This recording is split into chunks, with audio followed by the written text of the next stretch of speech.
Since time immemorial, treason has been considered one of the most abhorrent crimes in the history of mankind.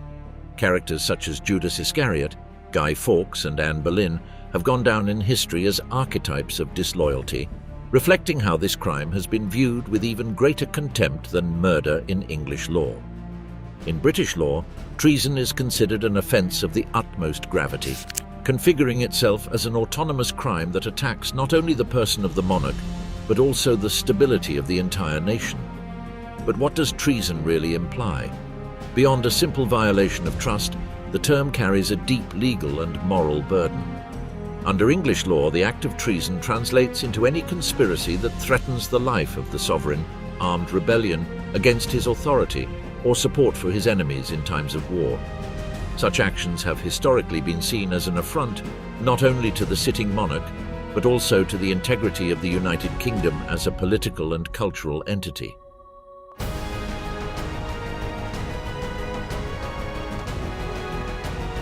Welcome to the Soldier's Diary.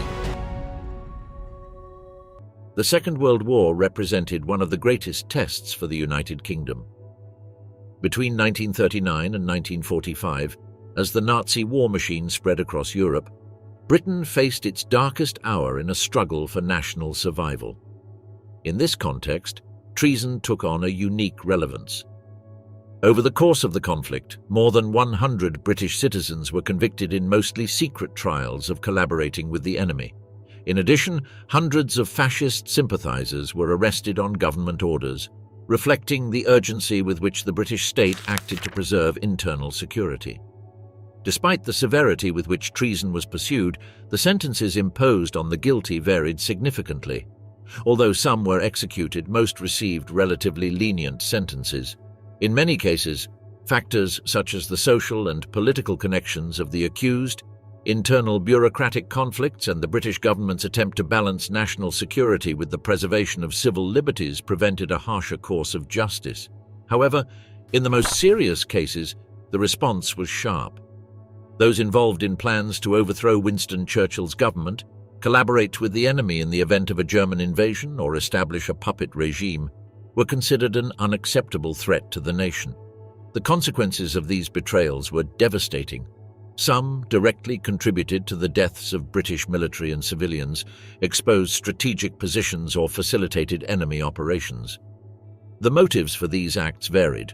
While a large majority of those involved were fervent fascists and anti-Semites, others simply saw in treason an opportunity for personal gain. Whatever their reasons, they all went down in history as symbols of disloyalty at a time when the nation was fighting for its existence. The reality is that Britain was ill-prepared to meet the challenge of enemy infiltration and internal subversion. Its legal framework for combating espionage and fifth-column activity was outdated or inadequate. The main counterintelligence agency, MI5, was disorganized, under-resourced, and inadequately staffed. B Division, responsible for internal security, had had only 12 officers in the 4 years prior to 1939 and had focused its efforts on communism as the main threat. However, the greatest vulnerability of the British system lay not in its structural limitations, but in its misperception of danger. When war broke out, the attention of the government and security services focused on the 70,000 enemy aliens resident in the country, separating those who should be interned from those who posed no danger, consumed resources, and diverted attention from more subtle but lethal internal threats. Although a minority of these foreigners were genuinely dangerous, media pressure exaggerated the problem, while the most tangible threat was among British citizens. In the interwar period, a loose network of fascist and pro-German groups existed in Britain. These included the Imperial Fascist League of Arnold Leese, a fierce anti-Semite, the British Union of Fascists of Oswald Mosley, and the National Socialist League, a splinter group of the BUF that mutated into various organizations. Outside these movements, more refined sections of the aristocracy sympathized with Nazism through organizations such as the Link, financed by Berlin and headed by the retired Admiral Barry Domvile. Other groups, such as the Nordic League, under a veneer of respectability, promoted Nazi propaganda and anti-Semitism. The spring of 1940 brought the German occupation of Denmark, Norway, Holland, and Belgium. with the active collaboration of local elements such as Vidkun Quisling in Norway. This created widespread alarm in British public opinion, fueled by media advocating strong measures against the Fifth Column. In response, the government passed a new Treason Act, broadening the range of crimes punishable by death and tightening internment for anyone showing sympathy for the Axis powers. In addition, the BUF was outlawed and its top leaders, including Mosley, were imprisoned. These concerns were not unfounded. While the RAF was combating the threat of the Luftwaffe in the summer of 1940, Mosley's sympathizers were engaged in espionage and sabotage activities. They sabotaged telephone boxes to hamper communications during bombing raids, identified airfields and munitions factories to provide information to the Germans, and even took part in arson attacks to facilitate enemy bombing. One 16-year-old was found to have started fires to help the Luftwaffe locate targets. Those caught were prosecuted and imprisoned. However, a recurring pattern throughout the war was leniency towards politically and financially connected individuals. In June 1940, for example, police discovered that a wealthy Yorkshire industrialist with links to the BUF had amassed a large stockpile of arms and ammunition. Despite the gravity of the situation, he was only briefly detained before being released on the recommendation of a liberal-leaning government committee charged with reviewing appeals for internment. In 1940, Britain was the scene of three interconnected conspiracies seeking to trigger a fascist revolution. These plots involved figures with deep ties within the British political and military environment, making them a latent threat to the country's stability in times of war. One of the main ringleaders of these conspiracies was Captain Archibald Maule Ramsay, a Conservative MP known for his affinity with Nazism and his fervent anti-Semitism. In May 1939, Ramsay founded the Right Club, a clandestine organization whose aim, according to his own son, was to coordinate the activities of all patriotic bodies fighting to free this country from Jewish influence. However, far from being a true patriotism, this club functioned as a space for conspiracy against Britain, with the intention of facilitating its downfall to the Third Reich. The Right Club, under Ramsay's leadership, attracted the attention of the British Intelligence Service, whose undercover agents infiltrated the organization to monitor its activities. Reports obtained revealed discussions about a military coup to be launched if German troops invaded the country.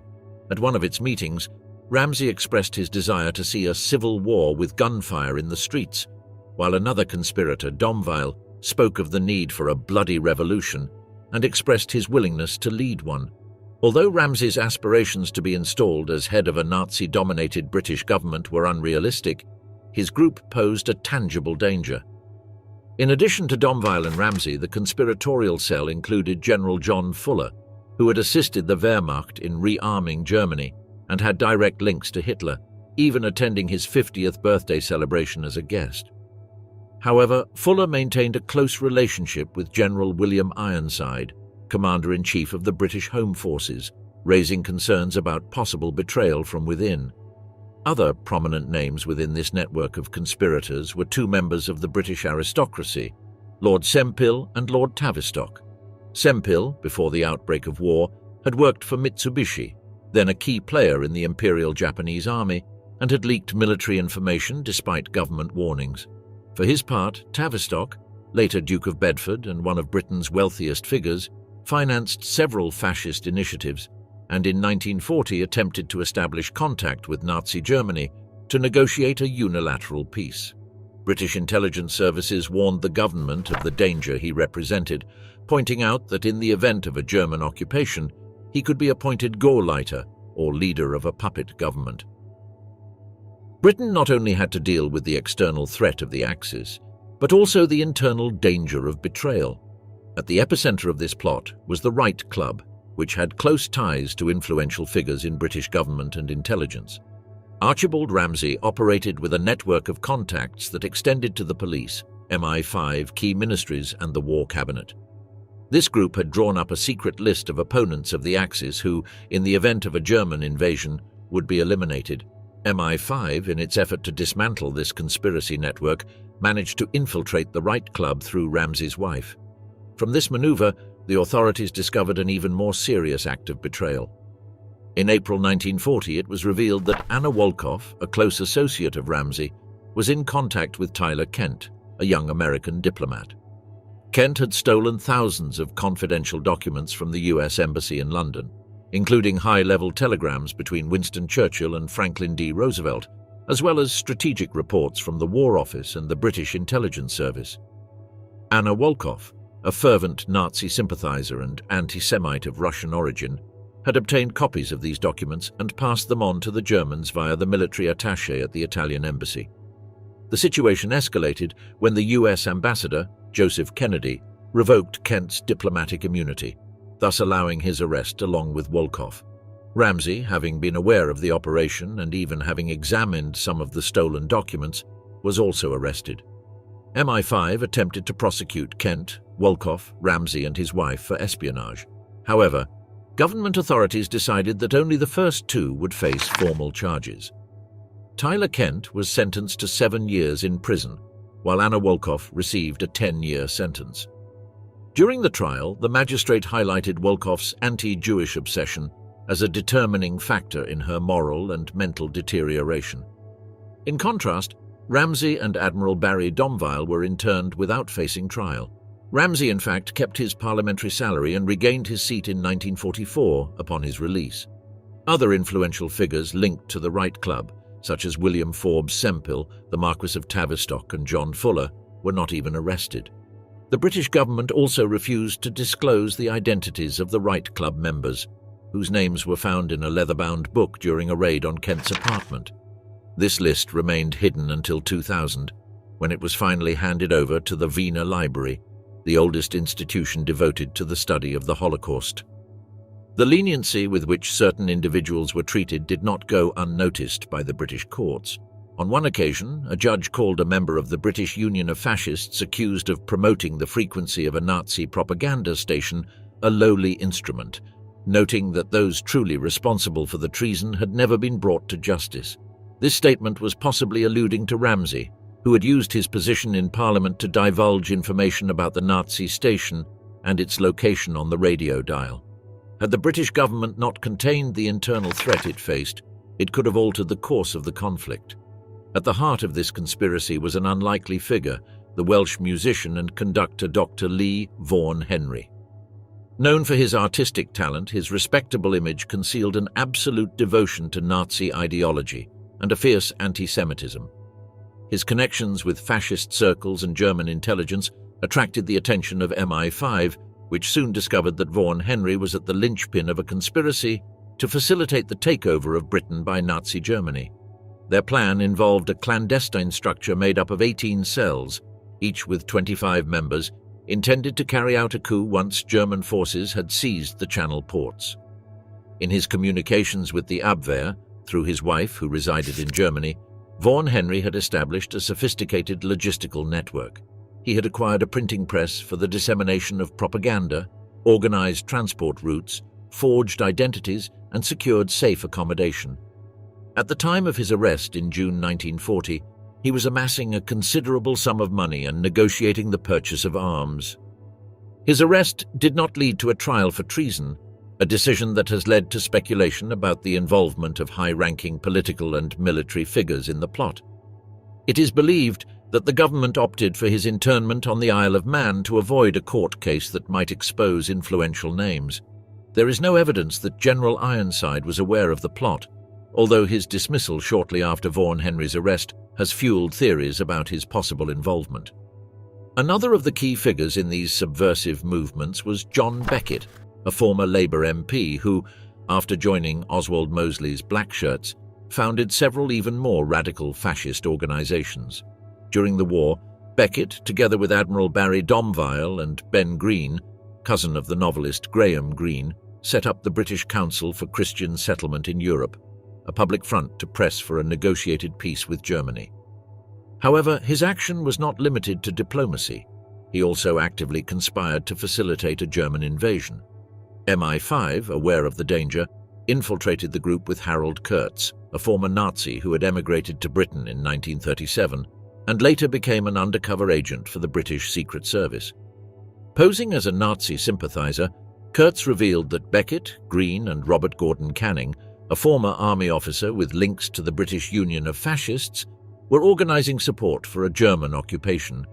They planned to obtain arms and secure loyalties within the armed forces to ensure that at the opportune moment, British soldiers would point their rifles in the right direction. In May 1940, Beckett, Green, and Gordon Canning were arrested and interned. During the raid, MI5 found a letter from Beckett to Lord Tavistock detailing a plan to establish a coalition government of national security following the German invasion. Tavistock was to assume the role of Prime Minister, while Moseley, Beckett, Green, Fuller, and Ironside were to occupy key cabinet positions. This document revealed the level of organization of the plotters and the ambition of their political project. Despite MI5's efforts, the government's response was not always forceful.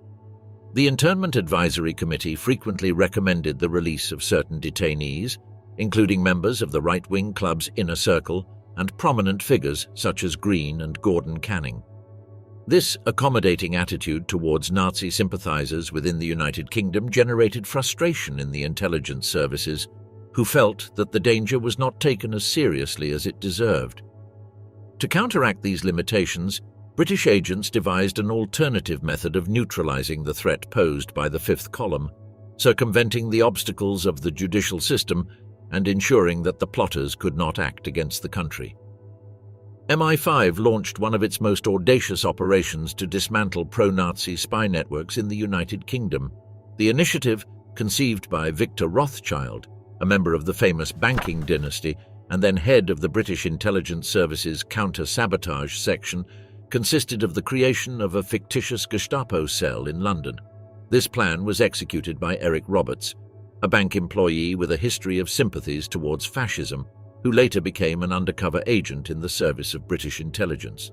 Under the alias Jack King, Roberts received a false identification from the Gestapo, and from 1939 dedicated himself to identifying individuals willing to collaborate with the Nazi regime.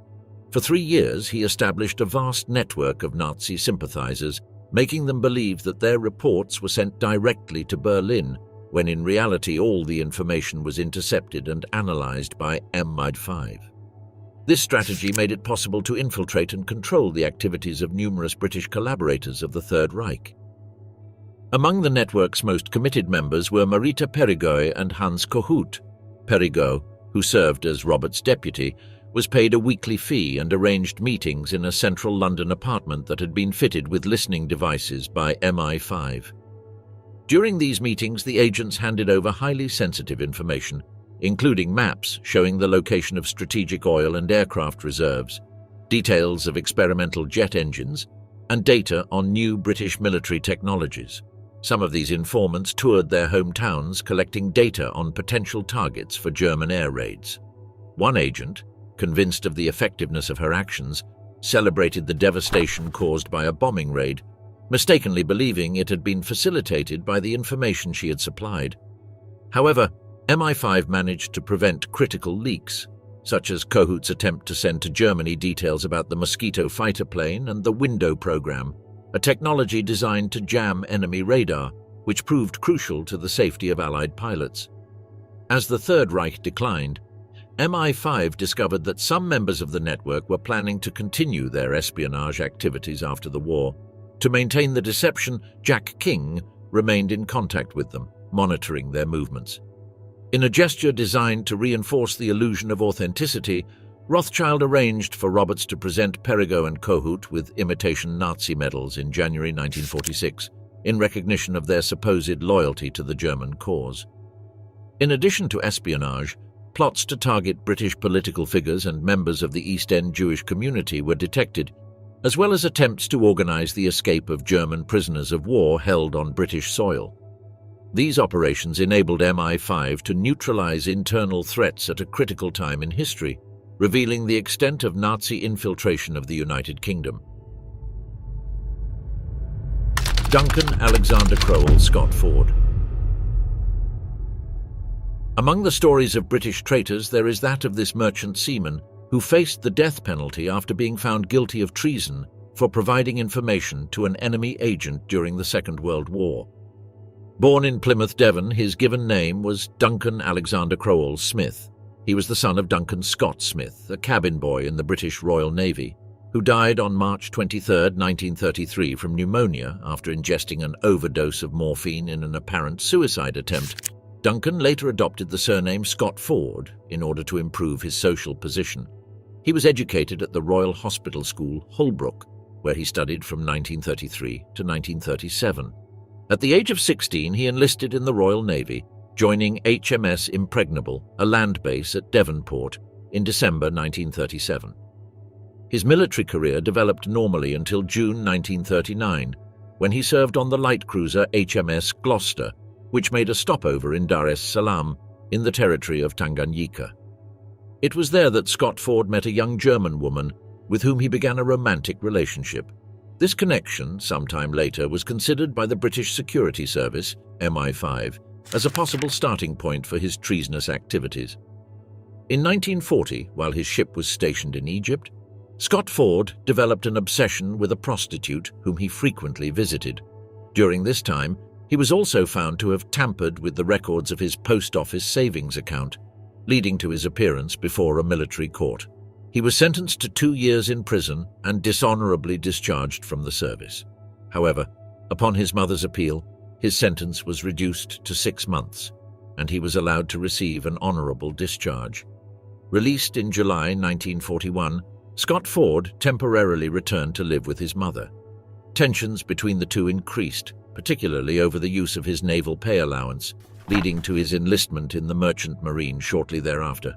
In May 1942, Scott Ford travelled aboard the merchant ship SS Finland, which arrived in Lisbon, Portugal on May 10th.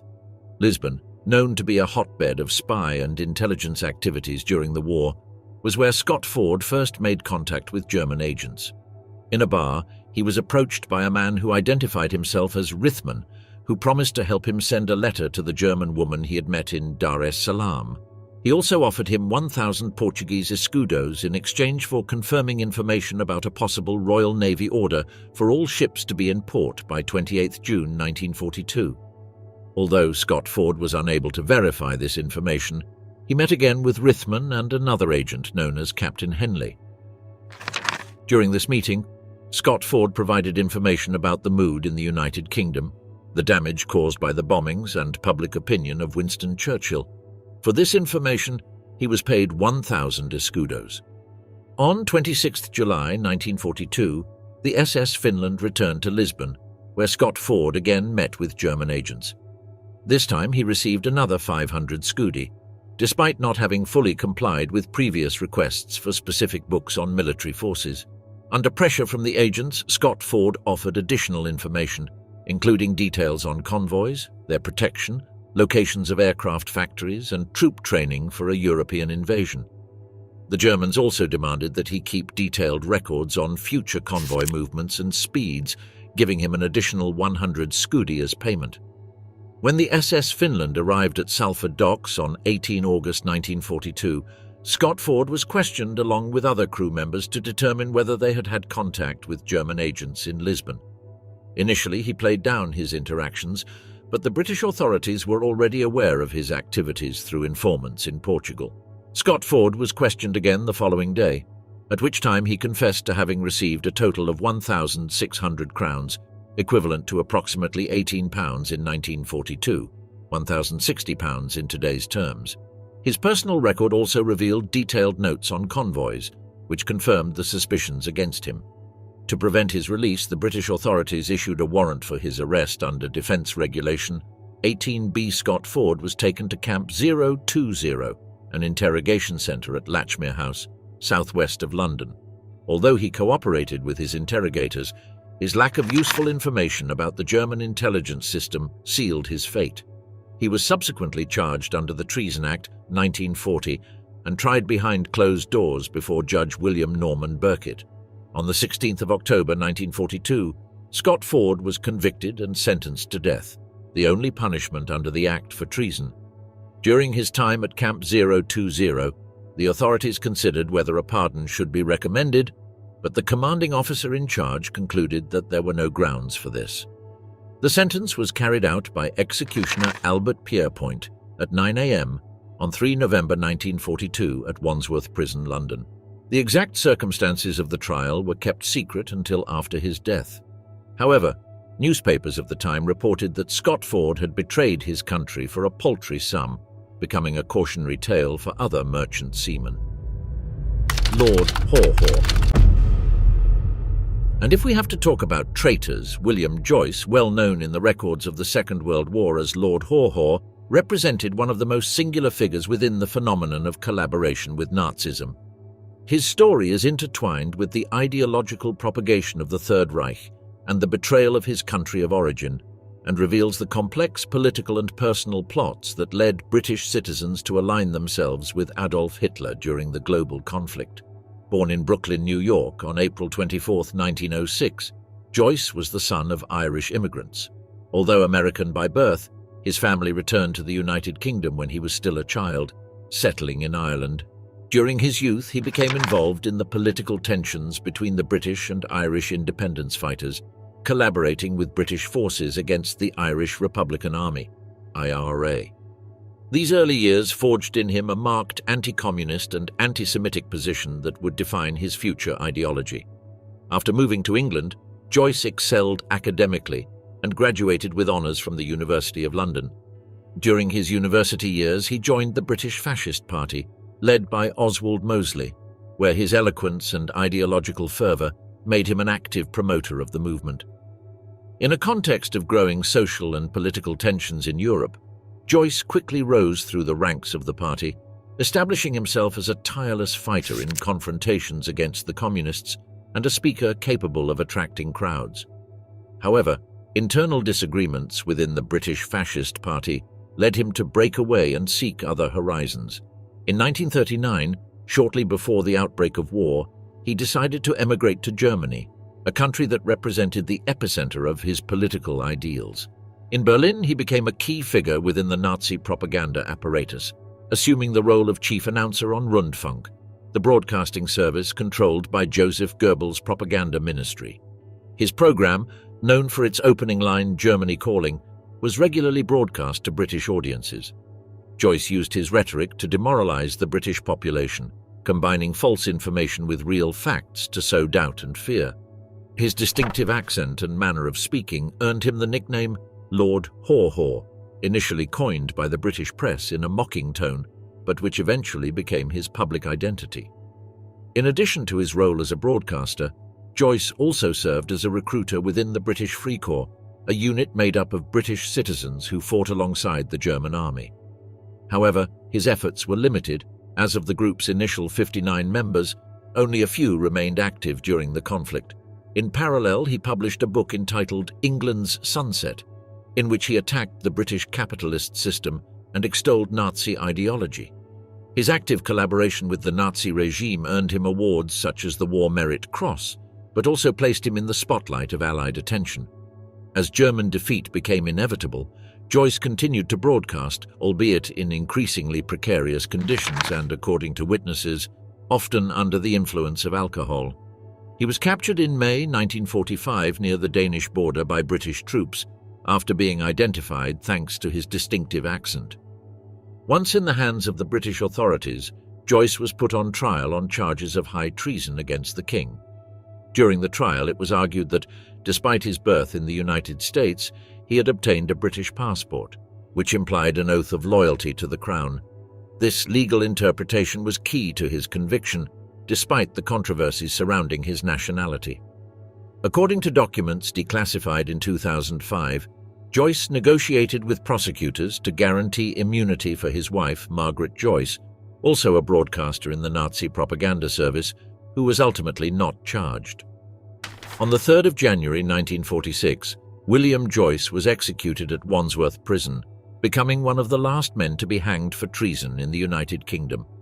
His executioner, Albert Pierrepoint, had already gained notoriety as Britain's chief executioner, responsible for more than 500 executions, including those of prominent Nazi war criminals. William Joyce's body was buried in an unmarked grave in Haw-Haw Cemetery in Ireland, close to the place where he spent part of his childhood. His story, deeply rooted in the political and social complexities of his time, remains an emblematic case of collaboration during the Second World War. Harold Cole. Harold Cole, known by various aliases including Harry Cole and Paul Cole, was a figure involved in intrigue and betrayal during the Second World War. Over the course of his life, he rose from a small-time criminal to a double agent who left a deep mark on the history of resistance against the Nazi occupation in France. His life is a mixture of bravery, deceit, and betrayal, making him one of the most controversial figures of the war. Born in Hoxton, a slum in East London, Harold Cole had a childhood marked by tragedy. His father, Albert Cole, died during the First World War, leaving his family in a precarious situation. His mother, Alice Ann Godfrey, remarried Thomas Mason, whose surname Cole used as an alias on several occasions.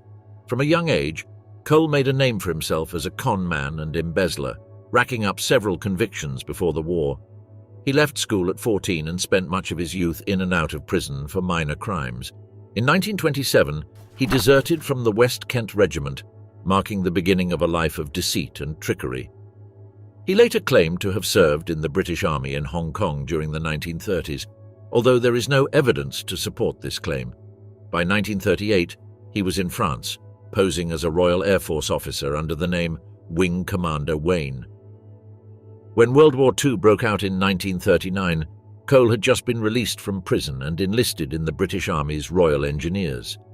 Thanks to his cunning and charisma, he managed to quickly rise to the rank of sergeant, standing out for his ability to lead and persuade. However, in March 1940, he was imprisoned for stealing funds from the NCO's mess. Despite this, he escaped from prison and managed to remain active until he was captured again. He was finally released by his guards in June 1940, in the midst of the German invasion of France. When British forces were evacuated from Dunkirk, Cole remained in France, where he found his opportunity to exploit his charisma and skills of deception. In the summer of 1940, he established a network of contacts in Lille and La Madeleine, posing as Captain Delobel, a member of British intelligence. He used this facade to convince French citizens to support British soldiers who had been trapped in occupied territory. One of his main benefactors was François Dupré, an industrialist who financed his operations to help British soldiers and airmen escape from France. Cole also recruited several people into his network, including Janine Voglimachi, a hairdresser whose apartment in La Madeleine became a meeting point for British people seeking to escape. Although described by Voglimachi as strange, he played a key role in the operation.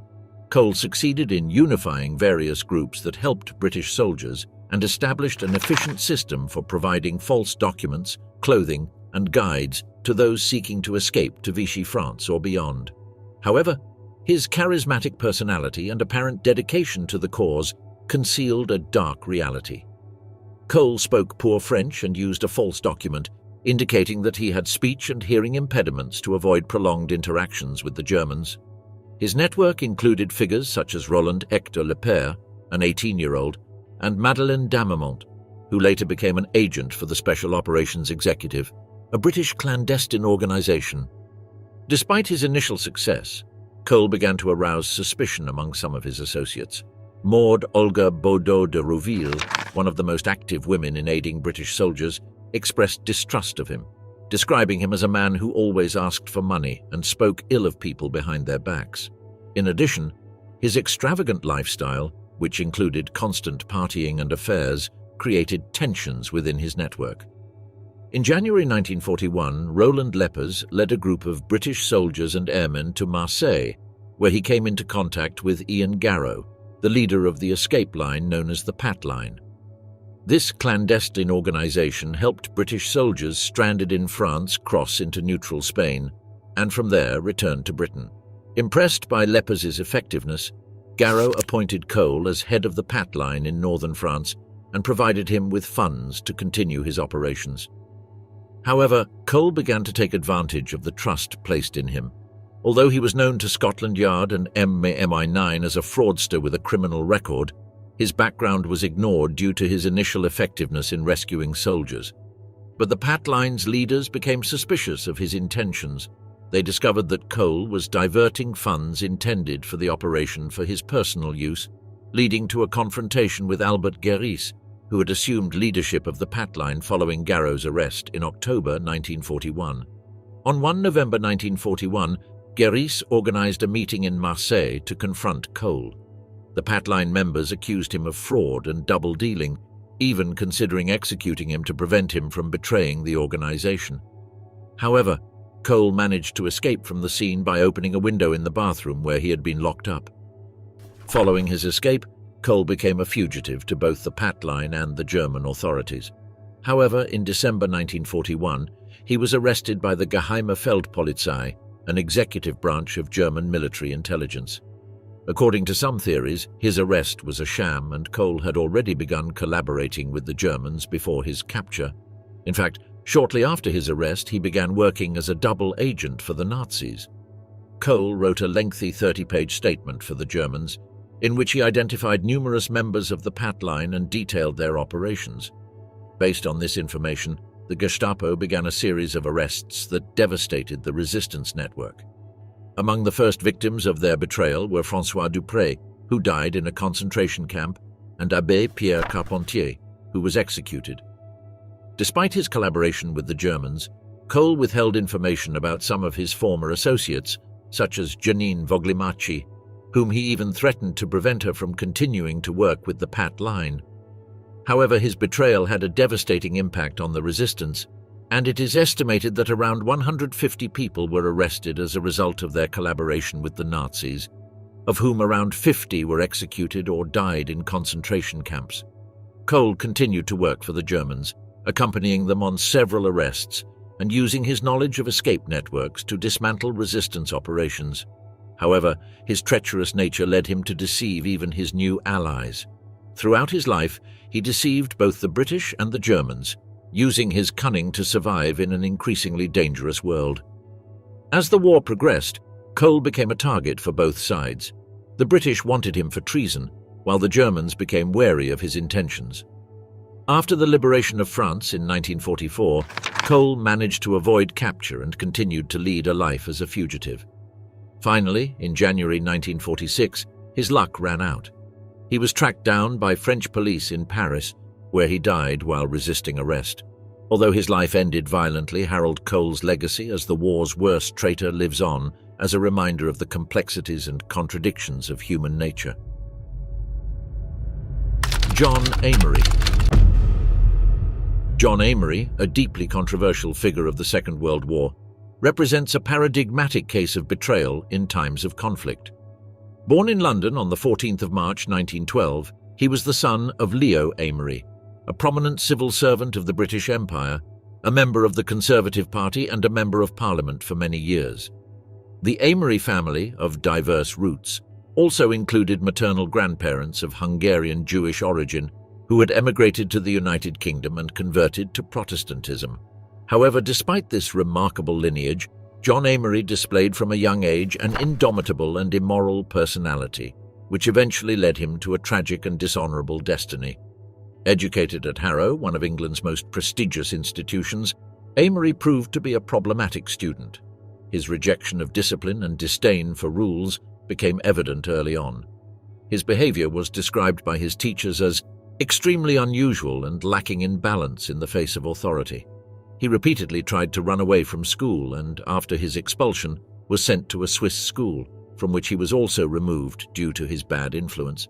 This pattern of behavior already revealed a disturbing psychological profile that would be decisive in his adult life. During his early years, Amery accumulated an impressive number of legal violations. Declared bankrupt in 1936, he had also received 74 traffic tickets, reflecting his reckless nature and his disregard for social norms.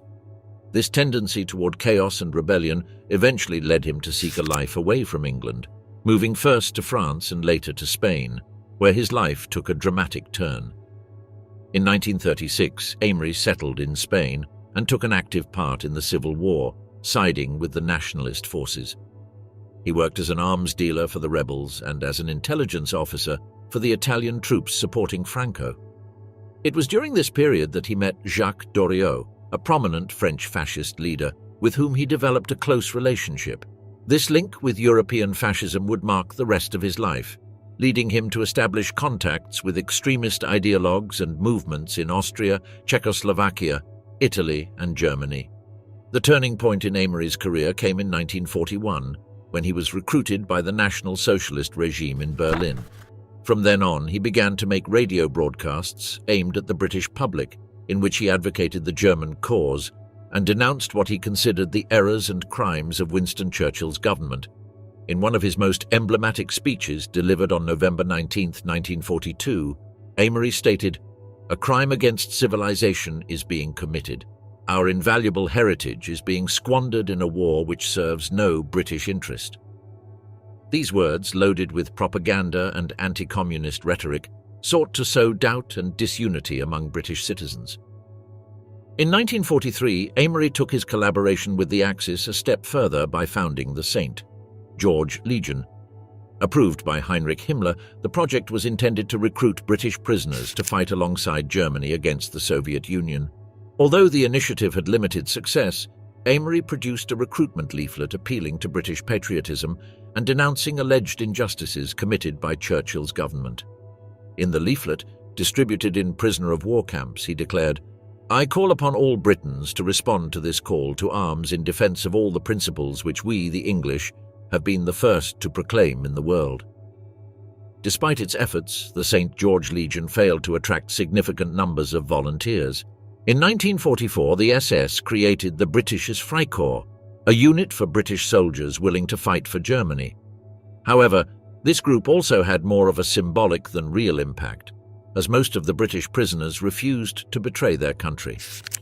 In the final months of the war, Amery moved to Italy, where he collaborated with the Salo Republic, the fascist government established by Mussolini under German control.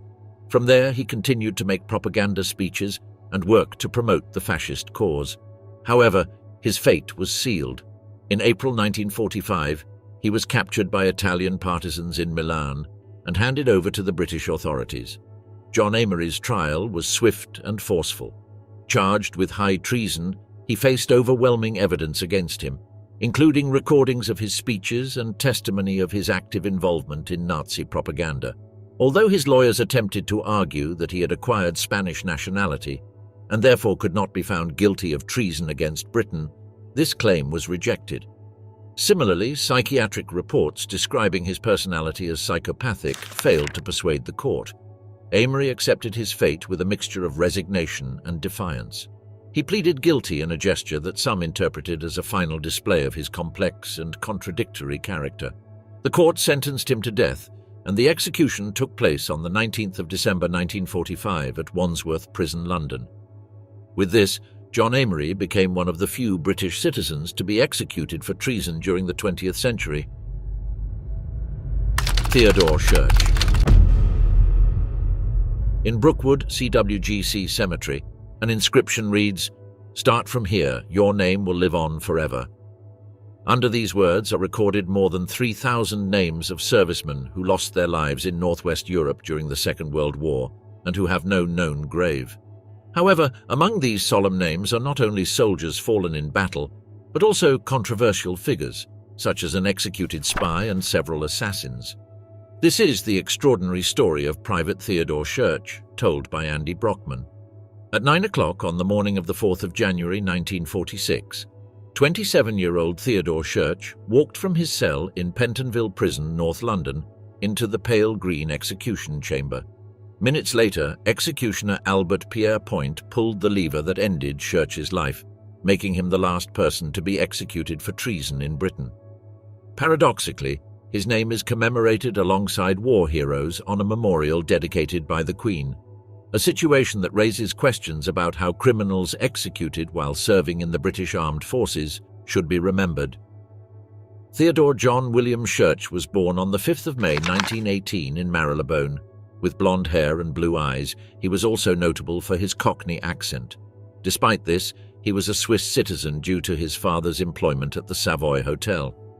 In 1936, following an investigation into his dual nationality, Church was able to enlist in the British Army. He was assigned to the Royal Army Service Corps, RASC, as a driver, serving in Palestine and Egypt. When World War II broke out, Church took part in the North African campaign. In 1942, he was captured by enemy forces at Tobruk.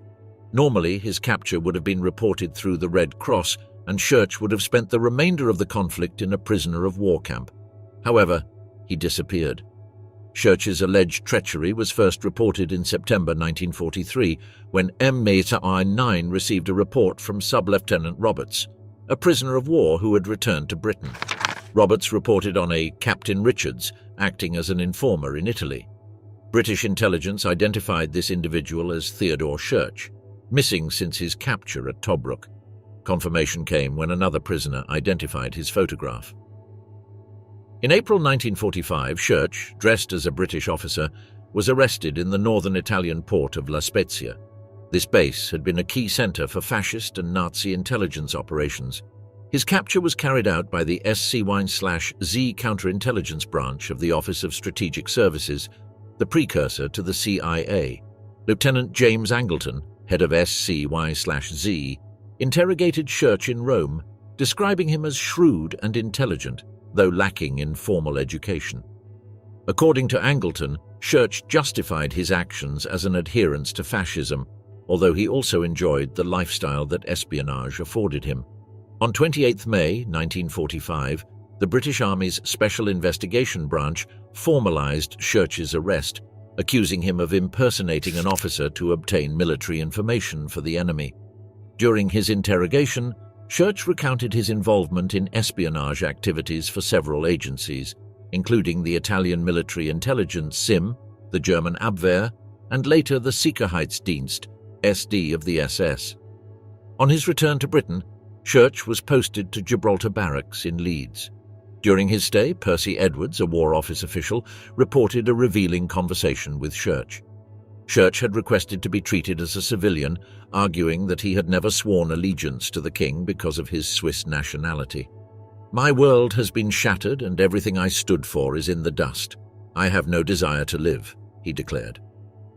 In September 1945, as investigators sought witnesses for his trial, Church was transferred to Connaught Barracks in Woolwich, where he provided detailed information on Italian and German agents. This information would be key to his subsequent court-martial, held at Chelsea Barracks. The trial began on the 12th of September 1945, presided over by Judge General Melford Stevenson. Church faced 9 charges under Section 40 of the Army Act, including treason as defined in the Treason Act 1940, as well as desertion. The court heard testimony from 5 former prisoners of war, including Lieutenant John Bromage, who described how Captain Richards had warned other prisoners about informers, even joking that he himself might be one. The case also revealed that Church had used parts of his own biography as cover for his covert activities. For example, he claimed that his father was a doorman at the Savoy, which was indeed true. However, he also displayed behaviors that raised suspicions, such as his refusal to disguise his Cockney accent. Ultimately, the court found him guilty of treason and desertion. The sentence was the death penalty carried out on the 4th of January 1946 at Pentonville. The case of Theodore Church, like the other names mentioned, raises a complex moral question. Should criminals executed during military service be remembered alongside war heroes? Despite his betrayal, his name is inscribed alongside thousands of soldiers who sacrificed their lives for freedom.